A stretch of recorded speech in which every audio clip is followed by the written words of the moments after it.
All right. Cholo Trucker. How you doing, my brother? I'm doing good, Pastor. Thank you for having me on. Just want to give a good shout out to you and to all your viewers. Yeah, it's been good meeting you. I met you on Tony A show, and since then we've communicated, we've talked, we've talked on the phone and text, man, and it's been a great friendship, with you. Yeah. For those that don't know, that's exactly when interaction. They're going to Tony A's to Rhodium Radio. And I was like, wow, I was a little starstruck. I'm like, oh man, look, it's David Pastor Rocha,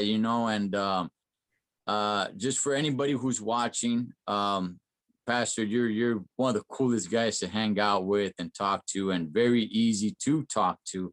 And yeah, you know what? I enjoyed your company, and I was like, man, this is a great guy right here. Thank you, man. I can say the exact same thing. It's a trip, man, because the Holy Spirit gives discernment, and it was weird because from the first moment I met you face to face, man, I saw the Spirit of God in your eyes, and I don't know if you know what that means, but I don't know. I just sensed that a lot of times I can sense when somebody's going to be somebody that just passes through our life. And sometimes I can sense when people are meant to be a friend for life. And that's how I see you, to be honest with you. And it's what's crazy, Pastor, is that this is all kind of new. A year and a half ago, this wasn't the person that I was, who I am today. This is all kind of new. For anybody who doesn't know, I started Cholo Trucker because I was struggling mentally. I was angry. I had good ways of hiding it, but every time I smiled, every time I laughed, I was actually really crying inside. They were all fake smiles. They were all fake, laughters. And it's the reason why I started the channel, to try to go back and look back at myself and judge myself, because I wanted to become a better person. And look, it worked. It worked. And I was like, well, that's it, mission accomplished. But thank God for the people that kept showing me love, and they're like, hey, continue the channel, continue the channel, continue the channel. And so I did. And because of it, I got to meet you, got to, do quite a few cool things, and more cool things that got to meet Paul from LA Times and so many other good people. And it's just, it's a blessing. So, kind of the elephant in the room that, at least for some people, is the fact that we were both from opposite sides of California, and it's a trip for me, man, because, and I kind of want to talk about that a little bit. I don't know how it was on your end, because I know it's a little different down south, but up here, I was brainwashed to hate you, and I don't say that very flippantly. I say that with much humility, man, is that it's humbling for me what God can do in, like, feeling not just you, but even Paul, guys I met in Terminal Island. I met a lot of Southsiders in Terminal Island. Terminal Island is right there in the middle of Long Beach. And there was thank you, babe. There was, man, about 200 active Southsiders in the yard there. And I started preaching on the yard, and I made so many friends, man. I mean, I realized in conversating the same stories about our abuelitas, the same stories about, we couldn't wait to get out to have chorizo with eggs and papas, you know what I mean? And my best friend now is brother Johnny Alcala from San Jacinto. He's originally from Victorville. He was an active Southsider, gave his life to the Lord, and we are the best of friends now, man. And it's just a trip, I just wanted to talk about that. I don't know what on your end, were you brainwashed this way, or what was it like on your side? Yeah. So, down south, it's a little bit different, because there are no, North Siders. And if there are I'm sure there's North Siders, but they're not out there like that. Yeah. So there's a lot of, gangs and stuff like that going at it with each other, all Southside gangs. But what was put in was to not like people from up north. Even though, you don't run into them on the streets, even though you don't know them, you just don't like them. And growing up, it was always the thought of like a bunch of lame farmers from up north, the whole American me. American, yeah, the whole American me thing, always looking at them like, you know what, they're so below us, they're that was kind of the mentality, at least for me, the whole brainwashing thing. And it's strange, and it's what I try to tell people is that when you're angry, when you have anger inside of you, it's very easy to get brainwashed. Yeah. It's very easy to be controlled. It's very easy to be pushed in a certain direction. Ever since I let go of my anger, which again wasn't that long ago, I'm not talking about 5, 10, 15 years ago. No, I'm talking about 2 years ago, a year and a half ago, just about a year ago. I feel so free. I feel so, I'm not lying. I feel like I could start flying. Amen. So yeah, that whole brainwashing thing, that was my mentality towards up north, and then going up north and actually running into a couple of people up there. Yeah, it made me just kind of hate everybody up there or dislike them. So how do you feel now, and how do you see it now? Just talking to me, I know you've met a lot of people, you've met many people from up north now within the last, few months.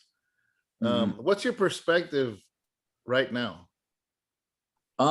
My perspective of everything now is, you know what, you gotta treat everybody as an individual, treat them as however they come at you. I got no issue, no problem with anybody, where they come from, what state, up north, down south, whatever it may be. Look, I've said this plenty of times. There's people down south that they rub you the wrong way because they're on a different track. They're trying to do something different. So it just can't be the whole, you know what, I'm over here, so this is all cool with my people. It doesn't work that way. So I got nothing but love for anybody and everybody who's going to show some love back, love and respect back. And doesn't really matter where you're from. That's really, I've come to realize that's not the key. The key is, who is the person as the individual. It's a trip is I used to love, I love history, but I remember the first time I learned that when Cortez came, he only had so many boats, only so many men with him. There was no way he could have conquered the Aztec kingdom, the empire, if it wasn't him getting the other tribes to side with him. So for tribes to fight against each other has always been the way to defeat a people, and I see the same thing now. It's the same thing, if they can keep us separated. And when I say they, I mean whoever is, I'm not talking about white people. I'm talking about whoever is in power, whoever is for instance, the prisons are meant to make money, not to reform people. It gives people jobs, and I remember being a young kid, and I remember cops coming over, because we used to just teenage stuff, but we used to go at it with the across the town, and everybody was a northerner in Tracy when I grew up. Everybody, there wasn't north and south, but the cops would come and tell us what they were talking about us, and I'm sure they would go to that gang and say the same thing, and yeah. But yeah, history has shown that this is how you divide and conquer. Right. Yeah. Divide and conquer. And it's exactly what I was saying. It's exactly, when you're angry, you are very, anybody could come and influence you. People want to belong. At least when I was a kid, I knew that a lot of us, running around the streets, wanted to belong. We wanted to belong to something, whatever it was. We wanted to say that, yeah, that's right, I'm a part of this or part of that. I'm from here, I'm from there. Wanted to belong. And what that does, it kind of tribalizes you. It kind Yeah. of puts you in this category where it's like, okay, I'm with this and everybody else is on the outside, and that's a very dangerous thing. And it's very easy to start manipulating people. And like you said, Pastor, and I'm glad you cleared that up. I'm glad you cleared it up that, oh, you're not talking about white people. You're just, because a lot of people kind of, they go down that road. I don't go down that road. Me either. I got no hatred for anybody because of race or whatever it may be. But you know what? A lot of it is tribalization and wanting to belong. And that's why it's such a strong, it's such a powerful thing for me. Family at home. What is going on at home? Family. That is key for me, Pastor. Yeah. Well, when I think that don't get me wrong, public schools, I get it. They got to be there, they educate our kids or whatnot. But I think a lot of times we have the mentality of not educating our kids because we're like, oh, the school will do it, But like, for instance, myself, I remember my dad only went to 3rd grade. After that, he worked in the fields his whole life. My dad, I still have my parents, I thank God, but my my dad was a field worker in Arizona, and that's where he met my mom. My mom would travel wherever work was, and she happened to, with my grandpa, would stop there every year to work the cotton, and that's how my parents met. But even my dad with a 3rd grade education, he taught me about Cesar Chavez. He taught me about Emiliano Zapata. He taught me about Pancho Villa. He taught me about these people, and pretty much that's all it was, because there was nobody else to look up to. But my dad would say, we come from warriors, and he would instill that. The little he knew, the little education my dad knew, he instilled that. And I remember going to school one day, and I don't remember the exact scenario, but the teacher was asking who your heroes are. And I remember I said Pancho Villa. And the teacher said, that's not a hero, that's a bandit. And I remember going home very confused, because I'm like, Dad, why did my teacher say that Pancho Villa is a bandit? I thought he was for the people, and just to show you the conflict. But I thank God that my dad showed me that, because if he hadn't taught me that, for sure I wouldn't have learned it in school as an elementary, until later, maybe taking Chicano history or whatever. But man, that's crazy. Yeah, no, you are 100% right on that. Look, I think parents have gotten a little bit lazy, no disrespect to anybody, but there's some parents that I see. Look, I got friends personally that I see, and I'm like, gosh, you know what, man? Not for nothing, but you're kind of a lazy parent. They want the credit because they go to work and they come home and then they say, that's it, my job is done. Well, no, it's not done. Your job is not done. That's you're providing, and tip my cap to you for providing. But raising is something different. Raising is the principles, the morals, the education, the time that you spend with your kids, and like your father did with you, Pastor. Mhm. And that's raising your kids. There's a lot of parents today where they believe they go to work, they come home, that's it, they check out. It's like, well, you know what, my kid went to school, so, and basically I did my part because I went to work, came home, and I paid the bills. I did my part, that's it, it's done.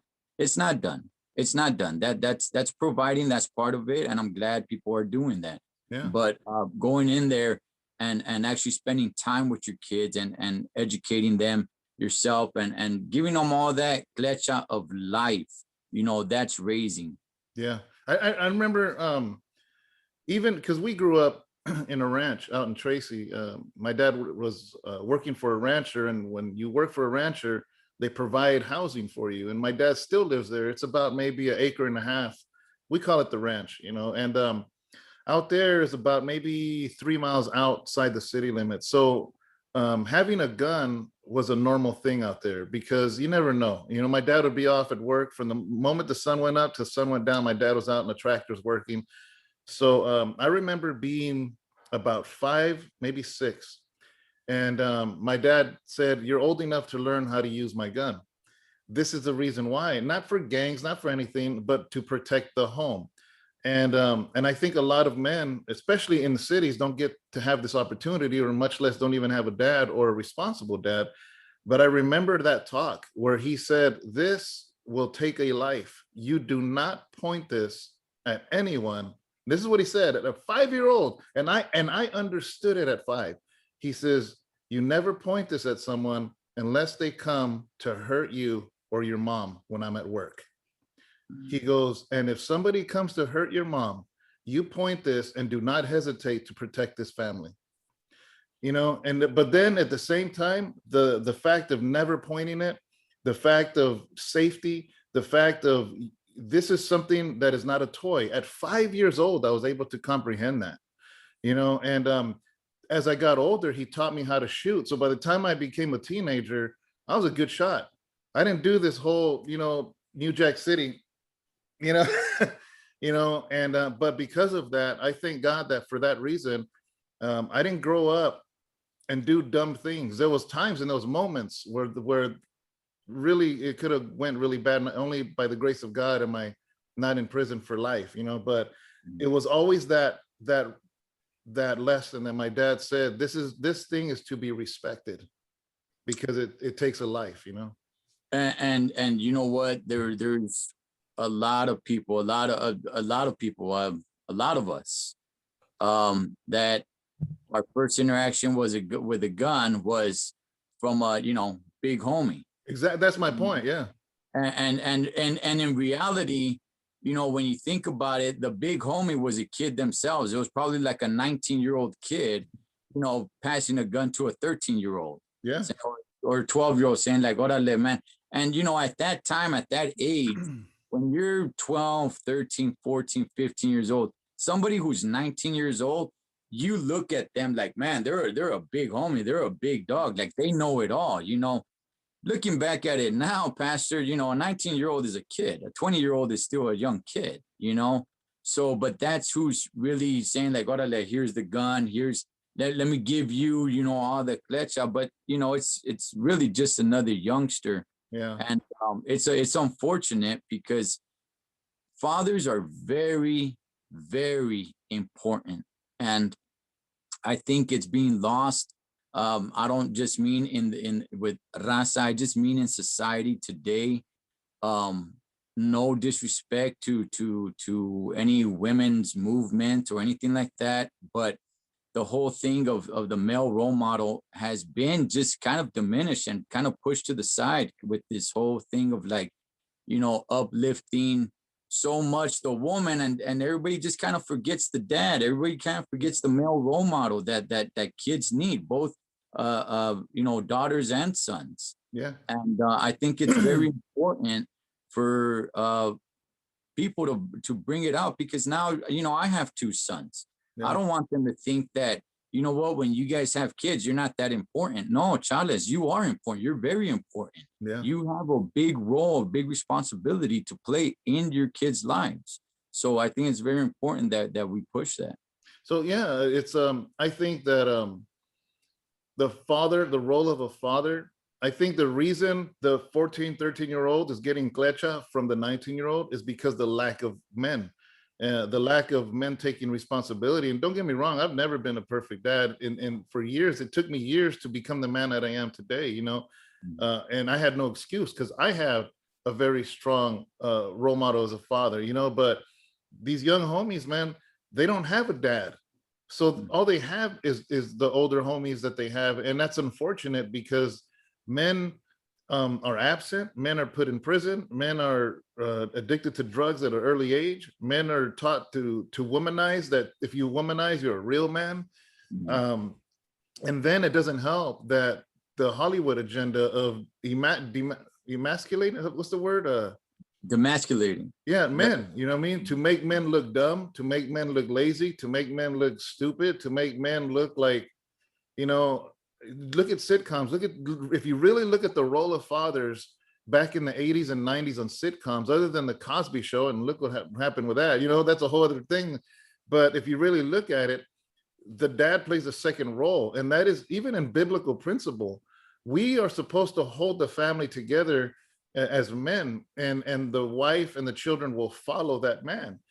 So I mean, men have been target number one for the enemy, for Satan to attack, because if he can attack the man, or even erase the man out of the equation, everything else is gonna fall that much easier.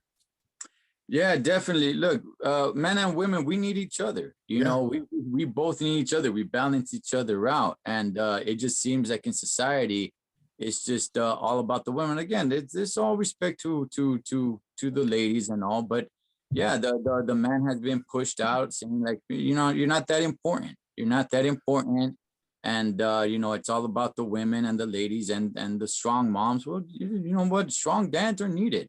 Yeah. And we can show example after example after example. We could stay here all day, all night, Pastor, showing different examples on how much the father is needed, with so many guys that are, unfortunately in the grave at a very young age, incarcerated, whether it's a short time, whether it's a long time, addicted to whatever vice it is that they have, whether it be alcohol, drugs, whatever it may be. It's very, very important for the male role model to be there. Yeah, I agree. Which makes me I want to talk about something else that me and you we have this in common, and I didn't realize it till my wife told me. We are both a mixed family, your marriage and mine. And I came into my marriage with children. My wife came in with children, and my understanding is you did the same. And I think this is something that is very common, where you get mixed marriages. And what struggles have you realized, or speed bumps in becoming a dad in a mixed marriage, or even a husband, and then I'll give my 2 cents, but I was wondering what yours was. Yeah, so shout outs to my beautiful, crazy loca wife, who I love dearly. You always call her that. Yeah, so I've had a failed marriage. She's had 2 failed marriages. For everybody that's watching, just like you, Pastor, I don't have a perfect past. My life has been somewhat of a roller coaster, and yeah, bad decisions after bad decisions after bad decisions. And just like you, Pastor, it took a while for me to really get it together. Doesn't mean that I'm perfect today. I'm gonna continue to mess up and struggle, but it all comes with life. Having kids, I had kids at a very young age. Same here. My first, I was 17. I think I was 19 years old when I had my first one. And you know what? It was a relationship, just kind of a roller coaster, just up and down, up and down, up and down. I wasn't in a good place, and ended up getting married, divorced, going through, so many struggles with it. And it is, I try to explain that, look, there is a good way to do this. I never try to push it out there that, oh, you know what, these things just happen. No, they don't just happen. You make them happen. I may have been young, but I could have made better decisions, and I didn't. So it's important that we put it out there, because I don't want my sons or anybody that's watching to think that, like, oh, you know what, getting married and divorced, that's just, it's just part of life. It could just happen. Well, you know what, if you actually settle down, take time, and really see what you're doing, you don't have to go through that. My wife today, I love her dearly. We're best friends. Yeah, she has 3 kids. I have 2. We came together, and it can be a little bit of a struggle. It's but I got to tell you, I have nothing to complain about. It's great. How long have you been married? We're gonna go. We've been together for, gosh, man, she's probably gonna kill me because I don't remember. We've been together for quite a few years. We've been married about 2 years now. Oh, still newlyweds. Yeah, we're still newlyweds. Yes. Yeah, we got Sharon. When did She's gonna kill me. How long we been married? Since 17. Got married in October 2017. Okay. And you know, for me, and been together since 14. okay. And you know, for me, it was crazy because I wanted to do it right. I know that, you know, nobody really sticks to this anymore, but I was like, you know what, if I'm gonna do this, I really want to do it right. My wife, she was raised by her aunt and her uncle, who have both passed away. May they rest in peace with God. And I actually went to her uncle, and without even talking to my wife, Yeah. I actually went to him and asked for his blessing. And that meant a lot to him. And he's up with the Lord today. And I just respected the heck out of that man. I really did. And I asked him for son. At the time, I think he was about 22 years old. I asked him for his blessing, and he gave Yeah. it to me. And I'm like, okay, cool. Now I'm gonna go and propose. My wife she didn't know anything. Yeah. We had not talked about marriage or anything at all. So it was pretty cool. Yeah, man. For me, I think something I had learned, and I don't even know where I learned it. I don't know if it was a sermon or a movie. I don't know where, but like when my wife is from Southern California originally, from San Fernando Valley, and I used to mess with her when I first met her because I was like, "Oh, don't tell me you're from Echo Parque," you know, because I used to joke with her all the time because of the movie, you know.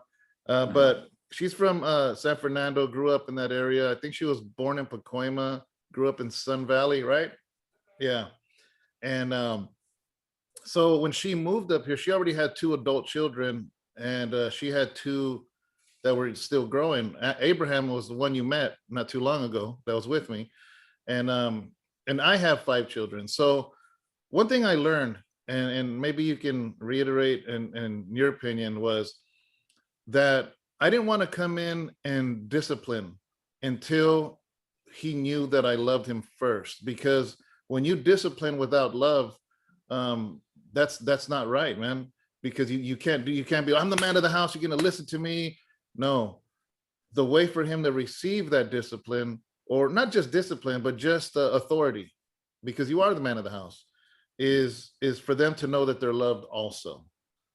So, because I've never stepped into a role being a stepdad. I've always just raised the kids that are my biological kids. So it was a new thing for me, to be with somebody that had kids, and but for the most part, for them being boys, honestly, they didn't bump heads with me, because a lot of times boys, they don't want no other man around their mom.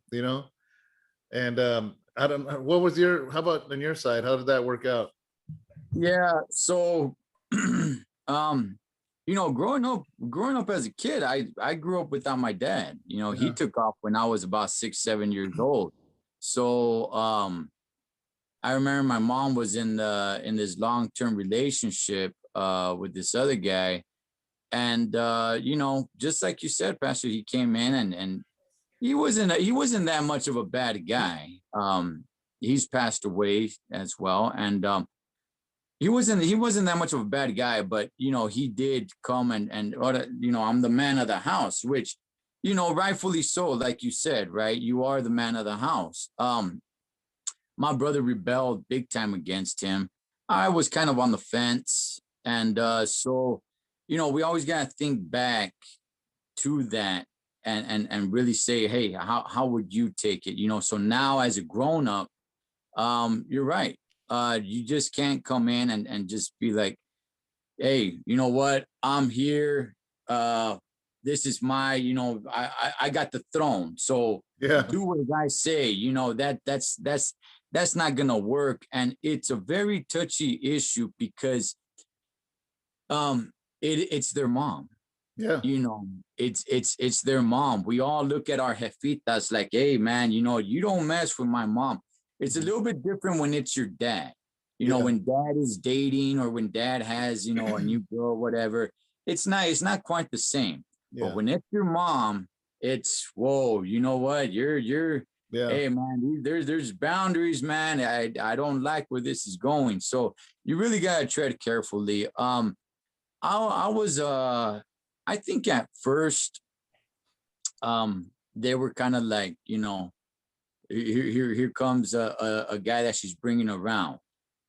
She had told me she was in another relationship before me, and they're like, oh, you know what, man, now she's dating another guy, which really that's how it all starts off, right? You just Yeah. start dating, and you're just a guy that she's dating. So I was really careful. I try to be real careful not to step where I shouldn't be stepping. Yeah. But overall, it's all worked out for the best, and I can't complain, Pastor. I'm in a great position. I think that the boys that you gotta understand, my wife, and this is her story, not mine, but just in the summary, man, she was sexually abused by her own biological father. And later on, Jose, who is my who she considers her dad now, her stepdad, he's the one we go, him and her mom, we go visit them often, and she considers him her real dad because of the love embrace he's done. So, man, the sexual molestation as a child with her led into a lot of confusion in a young girl's mind, a lot of abuse, and finding relationships with people that would abuse her. So her kids grew up seeing her beat up, abused, yelled at. I mean, you name it, So they were guarded with me. That's why it was a huge deal for me to, and it still is, to whatever I preach on the pulpit, for me to be that at home. Because the last things these boys needed was to see a Dr. Jekyll and Mr. Hyde, for me to be disrespectful to her, but then be a pastor, that was very key. And I think that's what won them over, man, is because they saw me respect their mom.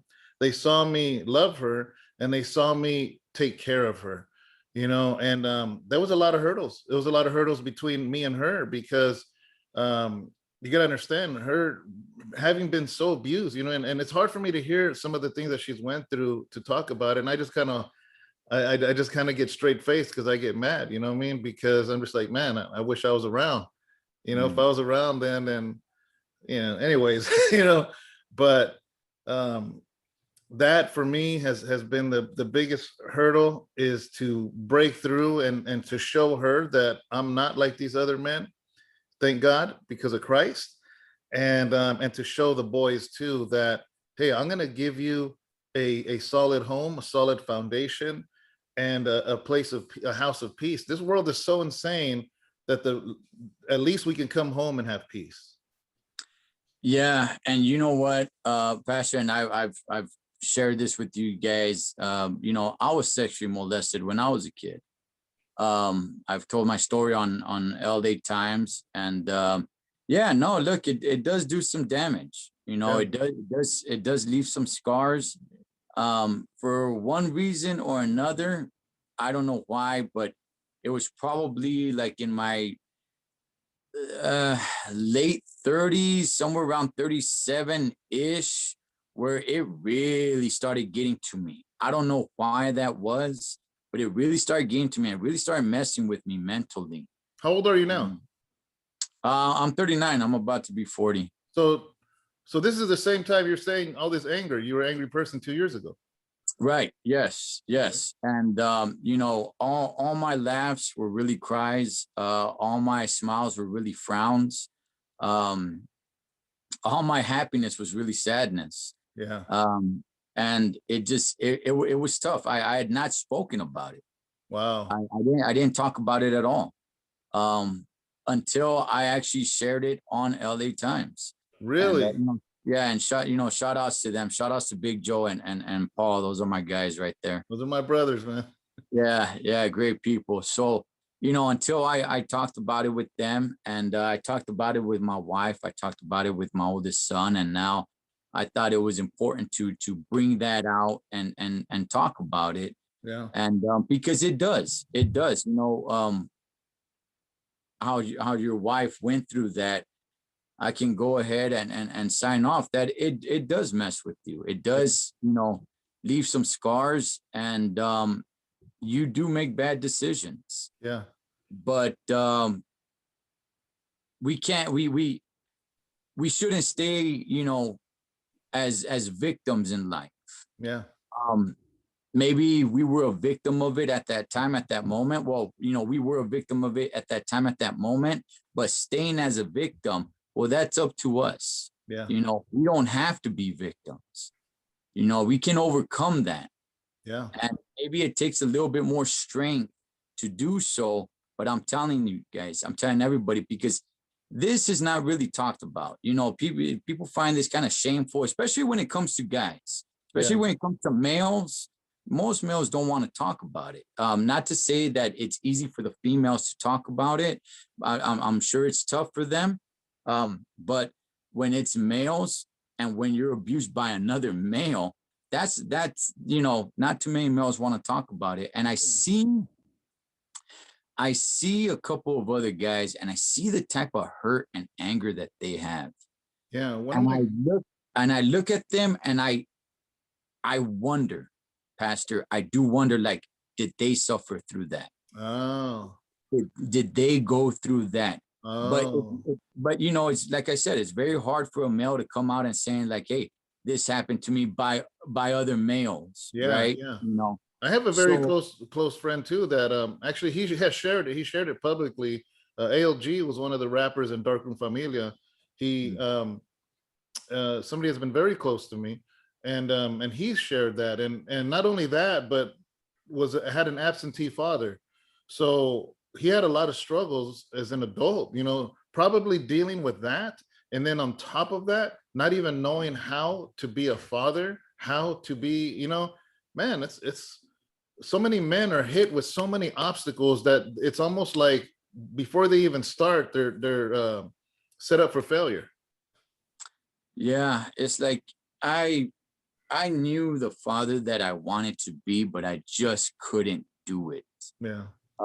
I, you know, like so many, we know what's right, what's wrong, and how many of us just, even knowing that, just choose to do the wrong thing for whatever it may be, you know, temptation, or to satisfy the flesh for just that moment, right?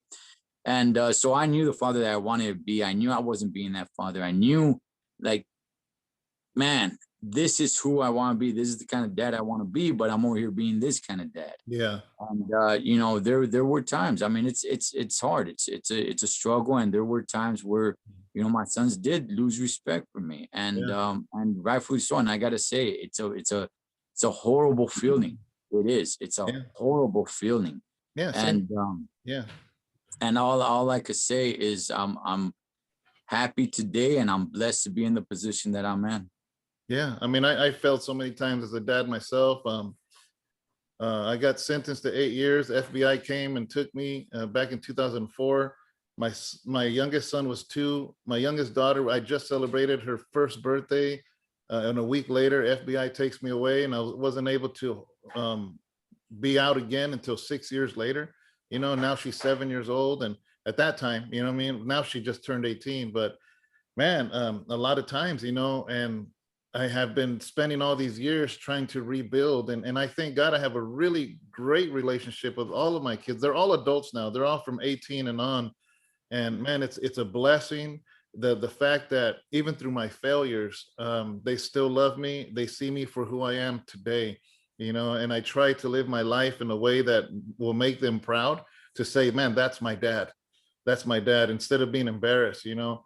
And the son you met recently, Abraham, my stepson, man, I remember there's a few times, man, you got to understand, he was raised by a single mom, so she was doing the best she could. He didn't have a man, you know, and there's little characteristics I saw when he was 12, 13, 14 of the way he would react in anger, this and that.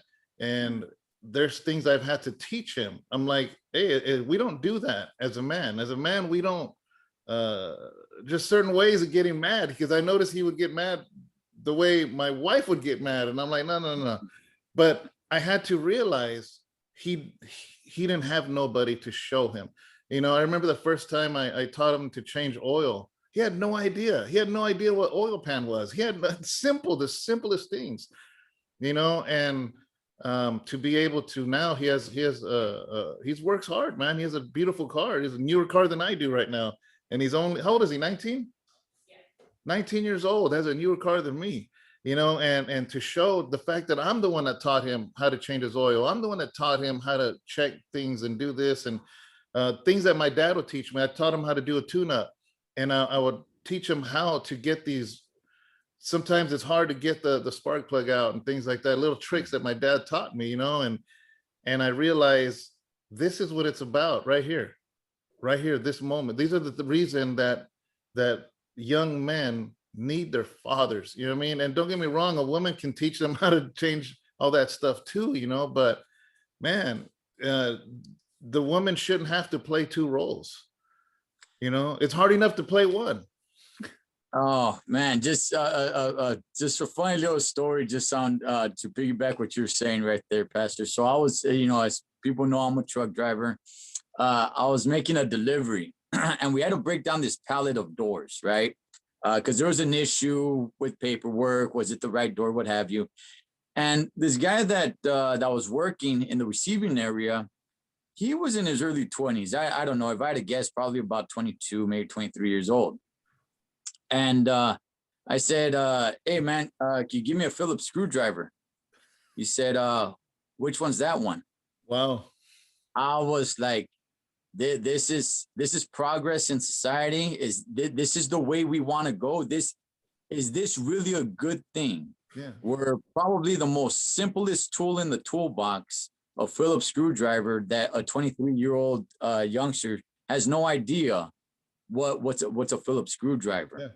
You know, that's not progress. That's not, you know, in my opinion, that's not moving forward. I don't know why society keeps pushing this of you know, just taking this stuff away from the man. Like, you know, it's so cool to not know how to do these things for males. I know it's not cool.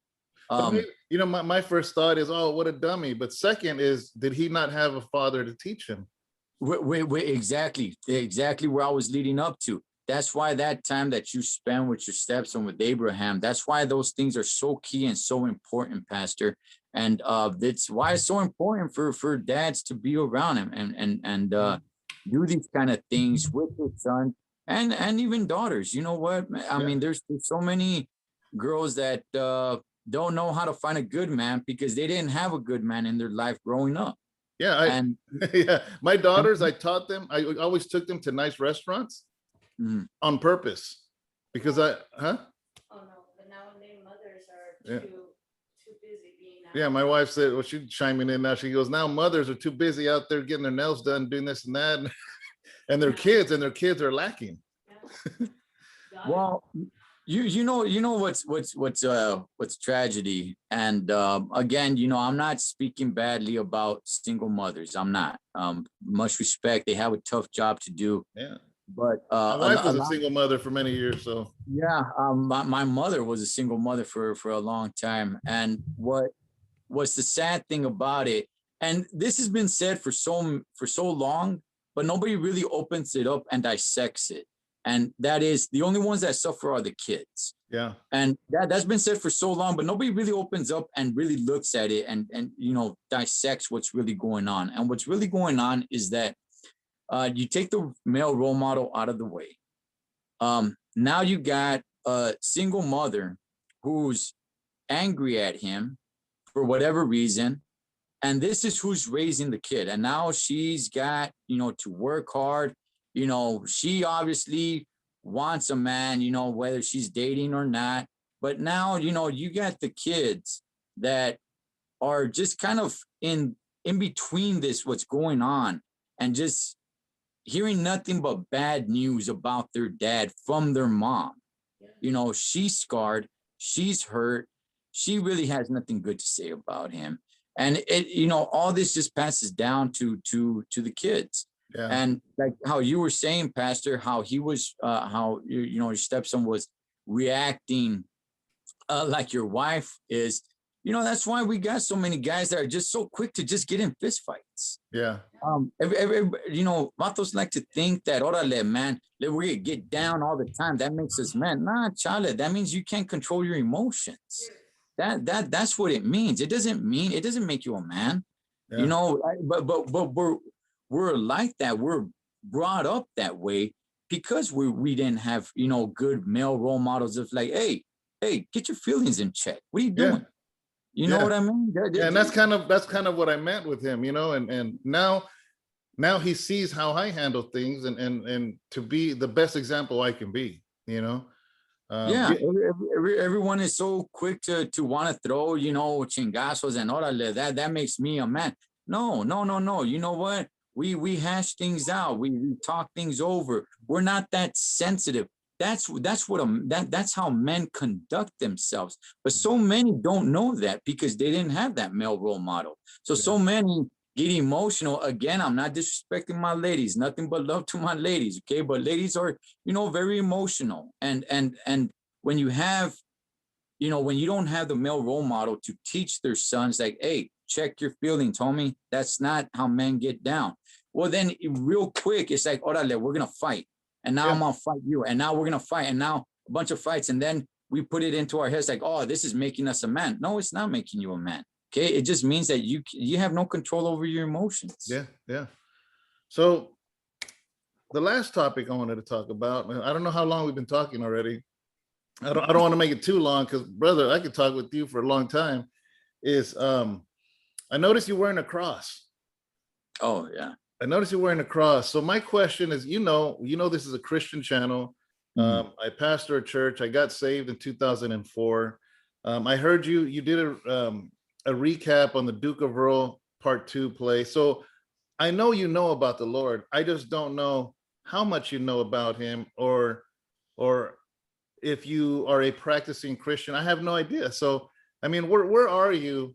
Is God important in your life? And if he is, where are you in the stage of that walk? You don't talk about it on your channel, so I'm asking you exclusively here. Let's do it. Let's do it. I'm game on. Okay. So I have always like a lot of, you know, Chicano families, I have always believed in God. There was not a one time where I didn't believe in God. Now, did I follow? Absolutely not. Absolutely not. I've been trying to work on that for many years. And I'm telling everybody, once I let go of my anger, which, you know, we're not talking about that long ago, every day I begin closer with the Lord. Every day. Okay. Can I really sit here and say, man, I am just, you know, completely, look, I'm saved. I did give my life to God, but there's a lot of work. There's a lot of construction to do. And I just read in my daily devotional that we are always under construction. For as long as we're alive, we are under construction. So I'm somewhere, you know, in the beginning stages of that. And every day I'm growing closer with God, closer with the Lord. So maybe that's why we're friends right now. Could be, Pastor. And you know, I do go to church. I actually go to church on Saturdays, on Sabbath, Saturday mornings. And So shout out. do you regularly? Is this a regular thing? Yeah, every Saturday. Nice. Every Saturday. I've been doing it for many years, but it feels like in the last year and a half, it's actually meaning more and more every time. So, you know, it can be a long process. It could be a very struggling process. Shout outs to my brother, who same thing. He always believed in the Lord, and he was an alcoholic. He drank himself silly every single day. And he's a lot closer with God today, and I could probably say that he's 4 years sober. Amen. Amen. That's a huge accomplishment. When did you know about my music career and stuff before? I did. You did. Yeah, I did. I knew about Sir Dyno and Darkroom, Familia. I was actually made aware of it. I'm not gonna lie. Down here, that music, to at least to the best of my knowledge, it didn't move around down here that much. Yeah, I figured. Yeah, that music didn't really make its way that much around down here. I'm sure there were people that knew about it. But then, I remember, to tell you the truth, the first time that I caught a glimpse of you, I came across one of your movies. Oh, okay. Yeah, there's two movies that I watched of yours. I don't remember the name of them. One where you die at the end because your brother's still messing around on the streets. Oh, yeah. And then Another later. One, yeah, I think that was it. And then another one where your wife in the movie is Sad Girl from Mi Vida Loca. That's Blood and Tears. Yeah. Yes. So I'm like, orale, all right, man. And I started hearing like, orale, yeah, man, he's a northerner and da. So I looked into it a little bit more. This is already quite a few years back already. So when did you find out? When did you find out that I was a pastor now? I think I found out through Paul. It wasn't too long ago. So was it the Tony A show or nothing? No, I knew before that. Oh, okay. I believe it was through Paul. He told me that. And there was one of the first videos I did with LA Times. They did a Chicano rap a poll to see, who was really mixing it up way back in the day. And your name came up. And then, so I think it was off camera. I'm like, hey, so who is that? And then when they told me, I'm like, oh yeah, that's the guy, the movies that I seen and everything. Yeah. And it just went from there. Okay. The reason I ask is, I always wonder how people see the contrast of my old life compared to my new. I do know that there is no coincidences in the things of God, brother. And I call you brother because in Christ we're brothers, in Christ. And I was very encouraged when I see you just wearing a cross, because a lot of people right now in this day and age, that's like, oh, don't show the cross, don't talk about Jesus, don't do anything. It's what's the word, where it's just not look greatly right now, so that's a bold statement in itself. That's what made me ask. And whatever stage you are in your spiritual life, I mean, I know there's no coincidence, and I know that there's things that maybe I can help bring to the table, because if God can do it with me, he could do it with anybody. I was a stubborn of the stubborn, and there's so much more that just hearing you talk and hearing you say, like, as far as being in construction and things like that, because the Bible does say that there's a renewing of the mind. When we give our life to the Lord, our spirit wakes up like that, but our mind has to catch up where our spirit is at now. And that takes a lifetime sometimes. So there's the renewing of the mind, and that's why God brings powerful men and women alongside us to show us. In the Bible, there was this man reading the scriptures, and the Lord told the man of God to go over there to talk to him. So he goes to him, and it was an Ethiopian man. He goes, "What are you reading?" And he goes, "Oh, I'm reading the book of Isaiah." He goes, "But I don't understand it unless somebody comes and explains it to me."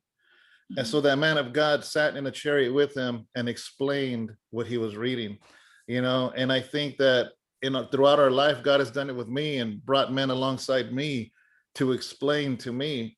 Is sometimes I'm that man that the Lord brings to explain more, because I see, brother, there's something I'm not lying. I'm not just saying this to you. There is something in you that God wants to use you in a big way, that this is just the beginning, that you have no idea. and the Lord has something beautiful in place for you, brother. And it's bigger than Cholo Trucker. It's bigger than YouTube. It's bigger than anything you ever thought. And there's only a few men that the Lord has shown that to me. I'll tell you right now, exactly as of now, yourself. Well, I'm not going to just say everybody, because I don't want to leave people out, but I'll say one other person is Tony A. Tony A knows a lot about the Bible, man. And it got to the point so much that my wife and I drove 6 hours to share with him what the Lord was sharing with us about him. And we went, broke bread with him. His wife made an awesome dinner. And I said, man, I drove 6 hours because the Lord wanted me to share with you that God is going to use you, wants to use you, but you have to be willing. And it was a deeper conversation than that. But man, there's something when I see you, when I hear you, there's something there, brother. I just want you to know that. Look, I appreciate it so much, Pastor. I mean, I just hearing that from you, it's you know, it's a really good feeling. It hits the heart, and I got nothing but love and respect for you, your family, your wife, and everybody. And no, thank you. I highly appreciate it, Pastor. I have a question for you, if that's okay. Every time I interview someone, they have a question for me. Go for it. Well, I mean, I have many questions, but I was wondering of this. How is it for you for today, you know, the man who you are today? How is it for you, for everybody and anybody that can go back and look at Sir Dyno? You know, because they can. It's with technology today, you know, I could just go ahead and look at Sir Dyno and man, hear the songs and hear, you know, see who you were. How is that for you, knowing that, you know what, that's not who I am anymore, or you know what, I you know, I'm a pastor today. How is it for you, Pastor? I have learned to embrace it. When I first got out of prison, you got to understand, rap is 1 minute you're in, next minute they move on to the next rapper. So being in prison for 6 years, I literally, honestly thought everyone forgot who Sir Dyno was. And when I got out, I wanted nothing to do with Sir Dyno name. I didn't want to talk about prison. I didn't want to talk about my testimony. I just wanted to serve God and start my life over and just live a godly life. And it took me about 2 years. The one that convinced me was actually Pastor Ed Morales, the one that did Duke of Earl. He found out I was saved, knew I was Sir Dyno, knew about my past, knew about the whole GUN CD, and all of a sudden this great transformation. So he called me to have a meeting in his office in San Jose at the Victory Outreach. And I sat with him and he goes, you got to share your testimony here at the church. I said, I don't want to. I want nothing to do with that. I hated the fact that YouTube had my videos, had my songs. I hated it. I didn't want nothing to do with it. I wanted to forget about it and close that chapter. And Pastor Ed, I didn't realize it was his last months of life. You know, he embraced me greatly. And he says, David, he goes, I did all these movies. I did Duke of Earl, I did Duke of Earl 2 play. He did other things too. He goes, you're gonna take on that torch, whether you realize it right now or not. And it's crazy now thinking it was his last few months of his life. And he says, you will share your testimony. He goes, and I'm telling you why. He goes, God did not bring you through all of that so you can stuff it away. He goes, God is not going to allow you to give that to the enemy. He goes, God is going to take your stories and your music and he's going to take it back and use it for his purpose. You know, and I went home and thought of it. Finally, I agreed to share my testimony at the Victory Outreach in San Jose. 1,000 people showed up. There's 850 chairs. So there was standing room only. At the end, he called for people that wanted to receive Christ. About 225 people went up to receive Christ that day. And ever since then, I have slowly embraced who I used to be. So the more my songs are out there from the past, the more all that stuff is, even the Norteño music and all this stuff, the more that is out there and pushed, the bigger the contrast people can see of who I am now. So matter of fact, the greater the enemy wants to raise that old stuff up, is the greater God's going to use it for his glory. That makes sense? Because now they can see the contrast. They can see the man speaking right now. And right now they can stop, pause and go look at Sir Dyno, and that will show them what God can do, because God is no respecter of men. And he raises he raises leaders out of those that are rejected, those that are hated, those that are down and out, and he will transform you into something beautiful, And so I don't have any issues with any of my old stuff. Matter of fact, I embrace it because it shows what God can do. It's a living testimony. Amen. Okay. I always wondered that because, like I said, with technology today, it's out there. It's out there. Anybody and everybody can do it and just go check it out, bump it in their car, bump it in their house, whatever it may be. So I was just wondering how you felt about that. Yeah. I don't put it out there. I don't do that. I've had people say, what kind of pastor are you if you still put your music out there? And I'm like, I can't control other people's channels. Mhm. Other people have said, oh, you're a pastor, but you're still getting rich off of your music. Matter of fact, when I was still in county fighting my case, I gave up my rights to all the Darkroom music, everything, because there was 3 owners.